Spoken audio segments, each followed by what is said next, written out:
ബഹുമാനപ്പെട്ട അധ്യാപകരെ, പ്രിയ കൂട്ടുകാരെ, എല്ലാവർക്കും എൻ്റെ നമസ്കാരം. ഇന്ന് നവംബർ 14 ശിശുദിനം. നമ്മൾ ഇന്ത്യക്കാർ നവംബർ 14 ശിശുദിനമായി ആഘോഷിക്കുന്നു.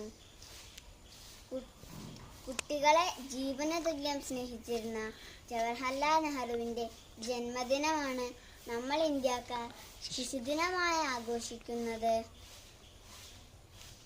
ഇന്ത്യയുടെ ആദ്യത്തെ പ്രധാനമന്ത്രിയായിരുന്നു അദ്ദേഹം. ആധുനിക ഇന്ത്യയുടെ ശില്പി എന്നായിരുന്നു അദ്ദേഹം അറിയപ്പെട്ടിരുന്നത്. തിരക്കുകൾക്കിടയിലും കുട്ടികളോടൊപ്പം അദ്ദേഹം കളിക്കാനും സംസാരിക്കാനും സമയം കണ്ടെത്തിയിരുന്നു. കുട്ടികൾ അദ്ദേഹത്തെ സ്നേഹത്തോടെ ചാച്ചാജി എന്നായിരുന്നു വിളിച്ചിരുന്നത്. കുട്ടികൾക്ക് സ്നേഹവും സംരക്ഷണവും വിദ്യാഭ്യാസവും ലഭിക്കണമെന്ന് അദ്ദേഹം അഭിപ്രായപ്പെട്ടു.